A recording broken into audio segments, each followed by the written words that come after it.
Marines, FiOth here, and in this video we will be modding yesterday's all new minigun.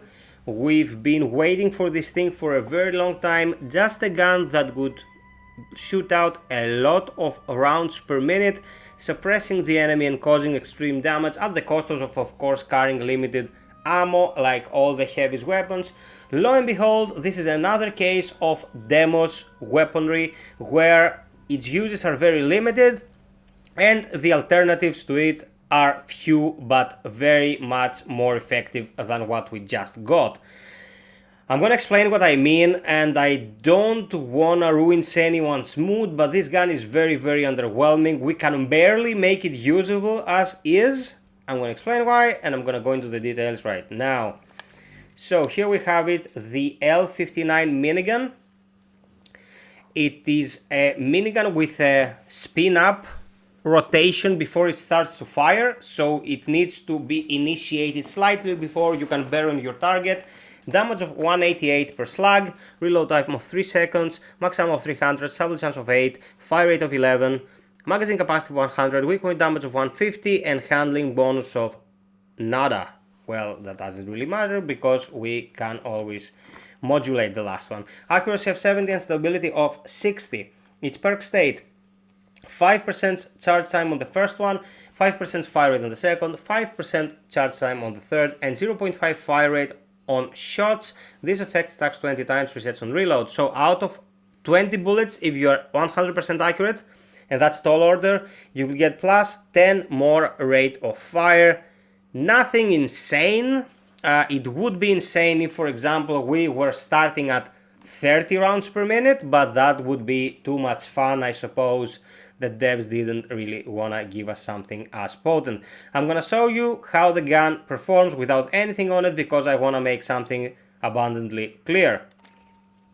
So I'm not gonna ask too much of it. Like, let's say that from this window we want to be hitting the Marines insignia right there. As you can see, initially our reticle is huge, and I'm just gonna lay down on it, applying some pressure to the stick so I compensate for the recoil.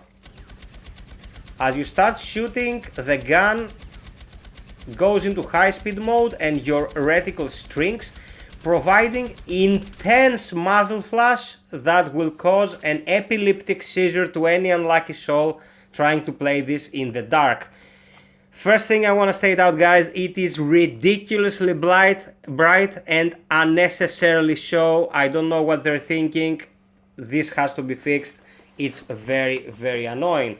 Second, it is unstable as shit. The bullets go all over the place. Before the reticle shrinks, it's nigh unusable. So not only do you have to wait for the gun to spin up to be able to land shots on a, let's say, decent RPM, but you also have to wait for that speed up in order for the gun to be as accurate as possible. Let's look at the attachments. A large muzzle. We can go weak point damage and handling. We can forget weak point damage on this gun because it starts very low. So we'll just be getting handling, and handling will not save it. Counterbalanced break, stability and 5% accuracy on hit for 5 seconds, stacking 5 times. If I put this on, our stability increases by 7. The numbers, I don't know, guys, I don't know. I said it in the previous video, like, the numbers don't add up in this game. It's a bloody mess. We'll have to discuss it at some point. Anyway, we don't want stability, it's not going to help us. Extended flash hider is effective range and triggers a small thermal explosion. If you're a Michael Bay fan, as I stated in previous vid, you can go watch a Transformers movie and avoid this. The damage is poor, to say the least. Do not bother if you're not playing casual. Triangulated hider, weak point damage, effective range and handling. Its effective range is not the problem, as you can see here. Tanker muzzle break, weak point damage, stable charge and effective range, plus 23% chance to briefly stun enemies, but proccing only once every 15 seconds. And here we have stability and weak point damage. Nothing out of all our choices will really help this sucker become a better gun. Really, nothing out of all this. We are dealing with 8% stumble chance. If we put this on, we go to 8.8, which is pathetic. The extra weak point damage just brings it up to 170. Effective range cannot be helped. we don't have anything here to improve our RPM. So what I would suggest is go for the counterbalanced brake. The counterbalanced brake at least will give you accuracy, decreasing the cone spread after the first 5 bullets that you fire. Of course, it's asking a lot of this thing to land the first 5 bullets that you'll be firing.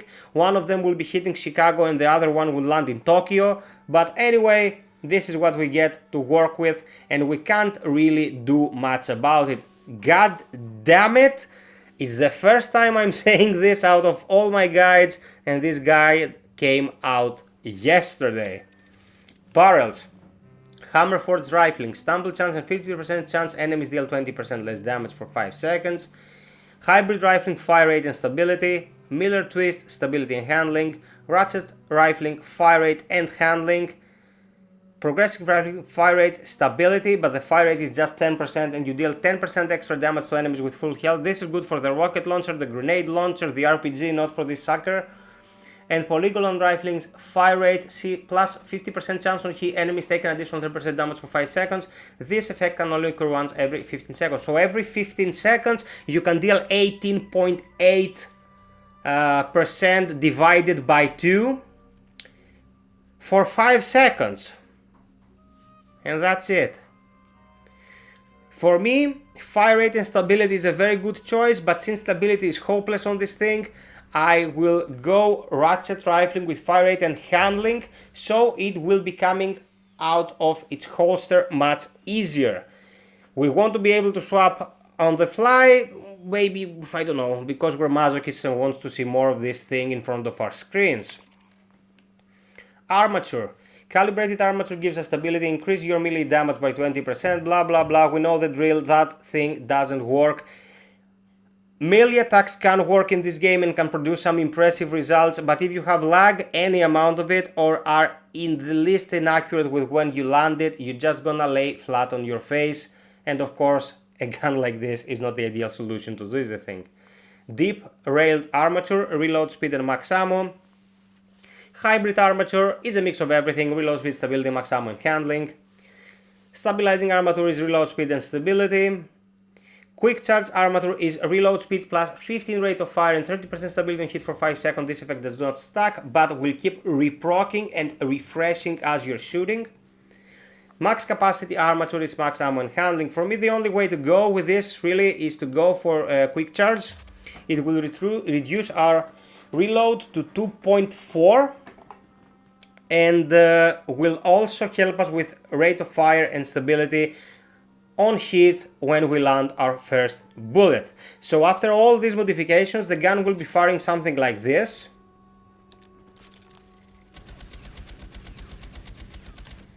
If I try to hit the same target,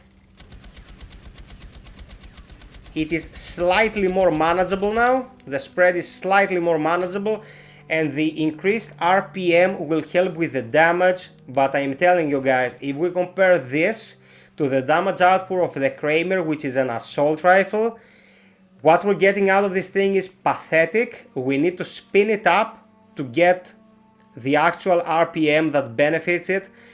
And for yet another time, the gun that we got that can only be used by the demo, who is supposed to be carrying the heavy stuff to use it against hordes of enemies, proves to be an insubstantial or handicapping choice that does not benefit the team in the least.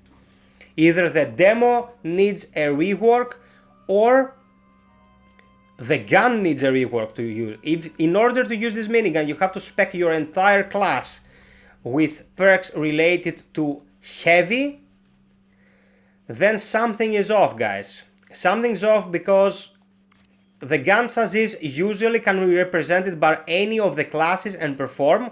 Sometimes guns that are really good don't even need perks on the character to shine, so this leaves open the whole grid for us to customize our classes. This gun isn't worth the effort to spec around. It's not worth the effort of carrying when you can, well, use the smart gun that at least is very accurate because it has auto aim. The spin-off will get you hit and it will get you damaged more often than not. And I wouldn't recommend this for any reason other than, I don't know, falling into a glitch and not being able to use the smart gun or any other heavy weapon. This thing is a rework. The perks I'm suggesting, the mods I'm putting here are the best in my opinion to make it somewhat viable, at least until you can level it up and leave it unequipped until it's fixed. Very big disappointment from yesterday in accordance with some other things. But anyway, I hope you found this useful. Tomorrow I think I'll be doing the pike, the new sniper rifle, and maybe the laser pistol. What was I don't even want to discuss it, like too much negativity in this vid. So I'm making 2 modding guides per day. In addition to the rest of the gameplay, I will be covering everything that will be coming out for Alien Fireteam Elite. So sub, like, and share for more content like this. Until next time, be well, stay frosty, and always strive for perfection. Cheers.